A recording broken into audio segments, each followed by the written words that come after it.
ایسا کردار، ایسی ایسا شخصیت کریکٹر، ہمارے ایسی ساتھ شخصیت ہمارے ساتھ موجود ہیں جو کہ نظام کو مزید بہتر اور آسان بنانے کے لیے دن رات محنت کر رہے ہیں. اور جب بھی ان سے بات ہوتی ہے ہم تو یہ کہتے ہیں کہ سر اتنا مشکل کام آپ کر رہے ہیں، وہ کہتے ہیں یہ مشکل نہیں ہے. تو ملاقات کرواتے ہیں اپنے ناظرین کی. بالکل جناب، ہمارے ساتھ پروگرام میں وفاقی سیکرٹری تعلیم محی الدین وانی صاحب موجود ہیں، اور تعلیم کے میدان میں ہم دیکھ رہے ہیں جتنی ان کی کنٹریبیوشنس ہیں، ہم اس کو بھی ہمیشہ ہائی لائٹ کرتے آئے ہیں اور ہمیں خود بھی بہت زیادہ فخر محسوس ہوتا ہے جب یہ ہمارے ساتھ پروگرام میں موجود ہوتے ہیں. تو وانی صاحب پروگرام میں آپ کو سب سے پہلے خوش آمدید کہتے ہیں. اگر جدت کے حوالے سے بات کریں، انوویشن کے حوالے سے بات کریں، تعلیم بیسکلی خود ہی ایک انوویشن، ہم دیکھتے روز ایک نئی چیز ہم سیکھ رہے ہوتے، لیکن ڈیجیٹلائزیشن یہ کتنی زیادہ ضروری ہے آج کے دور میں اور خاص طور پہ پبلک سکولز میں؟ بات یہ ہے کہ use of technology cost of education کو کم کر رہا ہے. پہلی بات یہ آپ کی آؤٹ ریچ کو بڑھا رہا ہے. تیسری بات یہ ہے کہ ایک سکول کو آپ برک اینڈ مارٹر گاڑی سریے پہ خرچ کرتے ہیں، اس کے مقابلے میں ٹیکنالوجی سے اس جیسے 100 سکول ایکٹیویٹ ہو جاتے ہیں. تیسری بات یہ ہے کہ بچوں کو گھروں پہ تعلیم ٹیکنالوجی کے ذریعے ایکسیس مل سکتا ہے. تیسری بات یہ ہے کہ پبلک ایٹ لارج کو ٹیکنالوجی کے ذریعے چوائسیز اب مل رہی ہیں کہ ویڈیو ایڈٹ مٹیریل میں multiple edtech companies international آ گئی ہیں جو آپ کو ایک ہی کریکلم کے ڈفرینٹ ویڈیو ایڈٹ کانٹینٹ دے دیتی ہیں. چوتھی بات یہ ہے کہ انٹرنیٹ کنیکٹیوٹی بھی ایکسپینڈ ہوتی جا رہی ہے، پیچ آؤٹ ہوتا جا رہا ہے.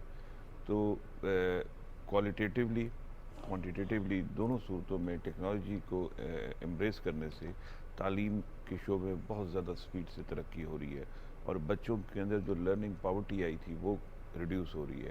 ٹیچرز کی ٹریننگ میں ٹیکنالوجی بڑی ہیلپ کر رہی ہے، ٹیچرز کی کیپیسٹی بلڈنگ میں ٹیکنالوجی بڑی ہیلپ کر رہی ہے، ٹیچرز اسٹوڈنٹس اور پیرنٹس کو کنیکٹ کرنے میں بھی ٹیکنالوجی بڑی ہیلپ کر رہی ہے.